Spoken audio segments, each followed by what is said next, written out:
What's up guys, YST here and welcome back to another Raid Shadow Legends video. And today, we are live on the test server so we can showcase Margrave Greenhawk, the new Sylvan Watcher's rare, who is currently a part of the Razelvarg fusion, where you have to fuse 16 of him into the 4 epics of Dalaja and then into the final legendary of the Razelvarg. I thought it would be really cool to showcase this champion, as because we're anticipating the new faction wars in the foreseeable future, he might be one that, if you're not going for the end fusion or you just happen to summon a bonus one, could actually have a lot of use for players, but I'll speak about all of his utility in today's video. The highlights that we're going to be going into is the Magma Dragon. We're going to be emulating a Faction Wars run through like a Dragon 20 team using Sylvan Watchers only. We'll showcase a bit of Hydra boss, some Demon Lord Clan boss, and then just my conclusion towards the end. So let's just get straight into the A1 here with the Hawk Talon. And he's actually got hawks on his blades. I zoomed in a little bit earlier. I was like, oh, that's a nice little touch to detail. But he can place a continuous heal buff, a 7.5% version for 1 turn on the ally with the lowest HP. Now, it's not a substantial heal, but in the faction wars, being able to heal some of your champions that's taking a bit of a smack there could have some playing field for sure. On the A2, with the Emotionless Rampage, attacks 3 times at random, and each has a 70% chance of placing a provoked debuff for 1 turn. Now, on the website, we've rated this very high for the Magma Dragon, because even though it's a random hitter, if you've only got 1 target, all of those hits will be going onto that target. So 70% chance times 3, because it's based on each hit, means that you'll consistently be able to lock out the Magma Dragon. Granted, you got the cooldowns round on time, so there might be pockets where it falls off, but it's going to be up literally 80% of the time, I'd say. He also has a reflect damage on this champion for 2 turns, which is a nice little touch, but it's not going to be a crazy amount of damage. But another place that you could potentially use this is in a Hydra boss scenario. Let's just say you're in the normal Hydra or progressing into hard and you've only got 1 provoked champion. Being able to bring in a second form of this, although it is a random, so it's not guaranteed to go onto the Head of Decay, there could still be that chance to put it up and get a 1 key on the normal, right? And especially if you're building him for secret rooms, the HP one, which unfortunately we don't have in this rotation, this is going to be a great skill for consistently provoking those targets. And I just think for a rare, holds a lot of value for me. On the Living Barricade, places a 25% ally protection buff on all allies except this champion for 2 turns, which is half the value of the 50%. But it could be used in the Demon Lord Clan boss, right? But with it being on a 4:3 ratio, it's going to be pretty hard to speed tune unless you've got a buff extender. But the ways I'm going to showcase today is, I'm going to be 4:3 ratio building him, which you'll see later. And I'm going to be protecting my second ally protector in Skull Crusher. So then in those AoE abilities, there's a form of protection on the protector and then also on Margrave from the other one. So it works out pretty nice. Also places a 30% increased defense, on this champion for 2 turns, which is once again half the value, and it's not on all allies. So this is the one thing, like, if you want to have some form of protection in those 4:3 teams, being able to place the increased defense on yourself could actually be pretty good, because you're taking that extra turn, right? So there's that chance for the increased defense from the other allies to fall off.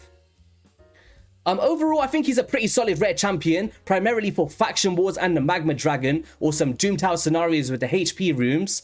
But for early game players, if you do invest in him in preparation for Faction Wars, you could use him elsewhere and still have a bit of value with him being a tanky champion. So in terms of the gear that I've gone with today, I've had to speed tune it because I actually came up with a fun clan boss team as I'm preparing to showcase Razelvarg and some clan boss teams and some Hydra boss teams that should all be coming up this week. But I actually fit him into that team in the meantime, just to showcase it. So we've got Guardian trying to absorb some damage alongside the ally protection. Pairs very well together. We've got HP percent everywhere, defense percent. We're just trying to optimize his stats. Then we've gone for defense on the banner. We could actually rank this up a little bit more. It's all good. And then we've gone HP on the amulet. And then defense on the ring. Masteries. We've gone down for the offense tree.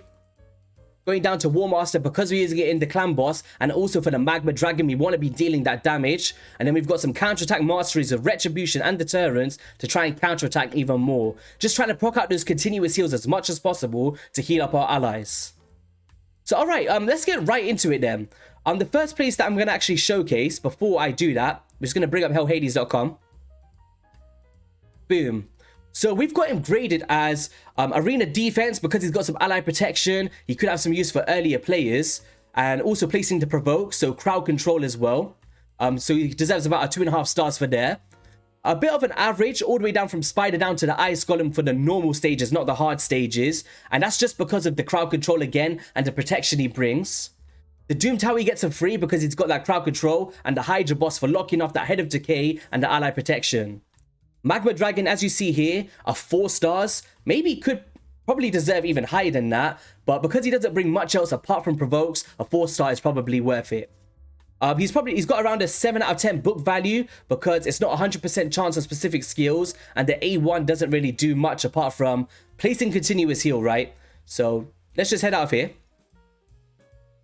And let's go into the Doom Tower, Magma Dragon. And this is the team that we've got. So we've got an emulation of a Sylvan Watchers team, which I'll also showcase in Dragon. But let's get into it. We're going to see that he's going to be locking out literally every single time that he places that A2. Boom. Lock Queen putting in the damage here. Pretty nice. This is only stage 10 because I don't have the accuracy requirements on my champions yet. Alright, here we go. Because we do not need accuracy for the Demon Lord Clan boss, so I didn't really optimize him with accuracy there. But we should be able to do it with the 200 accuracy for this stage, I guess. Nice. There we go. There's the ally protection. So we should be able to take less of a smack now. He's going to take some of that heat away. Boom. Ally protection, soaking out with the Guardian as well. Provokes going out. And now the next target, the Magma Dragon, is going to hit him. And that's going to allow us to just pump out our skills, get some continuous heals out. And then we've got Wirinon, the Silken, to revive some of our champions as well, in case they fall short. So here we go. We'll be coming through again. We're going to reset. We'll be able to completely lock it out. Let's see if we get it on again here. Also, we get the ally protection. Our lock one would have died there without the ally protection, so still has a lot of value. Provokes going through. 3-time hitter. As I said, guys, very consistent. And boom. Doing pretty well. Like, if you guys are doing the normal Doom Tower or even the hard and you just want a provoker at a low cost value of rare books, there is no reason not to invest in somebody like a Margrave, right? Holds a lot of value here. Even with the ally protection to, you know, carry your teams from dying. Pretty sweet one. Here we go. Let's see how much we can survive here from this big nuke. One champion fell short. Then we're just going to pick them back up. Provokes coming through. There's the revive. Alright, here we go. And boom. So we did it in 1 minute and 44 seconds, and he came in at 350,000 damage, just below Lockwayne and Ornn. But the main reason for him is the provokes for this one, for sure. So gets a thumbs up from me. Faction Wars, of course, we can't do, so let's just go into a Dragon's 20 run. And here we go. Very similar team, and we're just going to see how much they can provoke the waves now. They should be tanky enough. We've got a bunch of spirit champions, so we'll be getting resisted from a lot of Ornn's poisons. Here we go. So we got 2 provokes out there. And this is why in the secret room, I think it's going to hold a lot of value for players. I know that there's another one, I believe, from the Skinwalkers that could place a lot of provokes. But being able to have 2 champions that can do a similar role would actually be beneficial if you don't have multiple reset champions with Pain Keepers, which is a strategy I always see out there. Alright, so we're through to the boss now, and hopefully we can just protect our allies so we don't need to rely on a reviver. But I'm just thinking, depending on the Faction Wars boss, right, if we've got the Ignore Defense one, ally protection is huge for that boss, because he just comes through, smacks you up, and if you're able to protect that in as many ways as possible, I think he's going to be one that I might even consider, depending, because I don't have any of the legendaries, right? And we don't have any other provokes from this faction, I don't believe. We've got taunt buffs. I don't think there's actual any provokers, so for the low investment costs, I might actually consider it myself on my main account. We'll see once it opens up and what kind of boss it is, and we'll all be covering that on the channel. But here we go. 3 minutes in, and boom. So how much damage did he do? 680k. Well, he outperformed Ruella and Wirinon, which is okay, but that wasn't the main role for damage. It was just protecting our team and all that good stuff. So all right. Let's just go into the... Should we go Clan Boss or Hydra Boss first? Alright, we'll do Hydra Boss first, I guess. We're just going to the normal. I set up this team here. It's less about the team and more about the abilities. So we're going to kind of provoke with the Coroner, right? Let's just start off here. So boom.